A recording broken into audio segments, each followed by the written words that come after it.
દિવ્યાંગ પ્રતિભાઓને પ્રોત્સાહન આપવા માટે એક અનોખા કાર્યક્રમનું આયોજન કરવામાં આવ્યું હતું.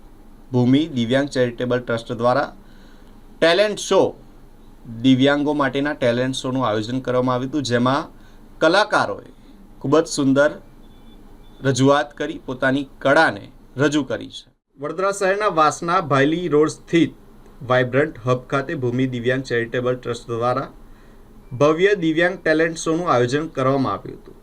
સાંજે 5 વાગ્યાથી શરૂ થયેલા કાર્યક્રમમાં અનેક દિવ્યાંગ કલાકારોએ ગાયન, નૃત્ય અને વિવિધ કલા પ્રસ્તુતિઓ દ્વારા પોતાની પ્રતિભાનો જળકાટ બતાવ્યો હતો.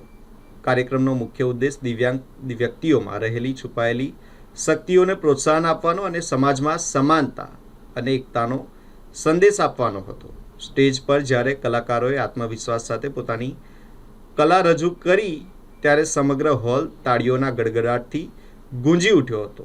આ પ્રસંગે ટ્રસ્ટના સભ્યો અને આમંત્રિત મહેમાનો દ્વારા કલાકારોની હિંમત અને પ્રતિભાને બિરદાવવામાં આવી હતી. આ કાર્યક્રમ માત્ર મનોરંજન પૂરતો મર્યાદિત ન રહી, પરંતુ આત્મવિશ્વાસ, પ્રેરણા અને સમાનતાનો એક યાદગાર ઉત્સવ બની રહ્યો. અહીંયા અત્યારે મારું નામ છે કૌશિકા પંડ્યા. મારો એક NGO છે ભૂમિ દિવ્યાંગ ચેરિટેબલ ટ્રસ્ટ, અને આ મધુબેન છે જલારામ ગ્રુપ ઇવેન્ટ, એમને મને ફૂલ સપોર્ટ કર્યો છે બધી રીતે. અને આપણે આજે વર્લ્ડ ઓટિઝમ ડે સેલિબ્રેટ કરી રહ્યા છે. એમાં 50 દિવ્યાંગ બાળકો પરફોર્મ કરવાના છે. Solo dance, solo singing, fashion show, group dance. અને અમે લોકો વર્લ્ડ ઓટિઝમ ડે 2 એપ્રિલે સેલિબ્રેટ કરીએ છીએ, પણ અમે આખું વીક સેલિબ્રેટ કરી રહ્યા છીએ world autism day.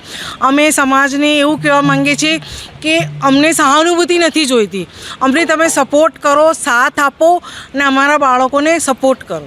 Thank you. Kaushika Pandya. આજે વાઇબ્રન્ટ હબ વાસના ભાયલી રોડ પર મારું મોટું એક્ઝિબિશન છે.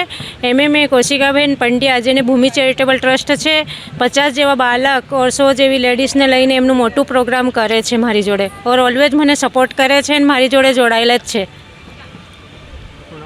મધુ જૈન, જલારામ ઇવેન્ટ ગ્રુપ. કોઈ પણ લેડીઝને હેલ્પ માટે કે જોઈએ છે તો હું સ્ટોલ પણ આપું છું, એટલે મને કોન્ટેક્ટ કરે.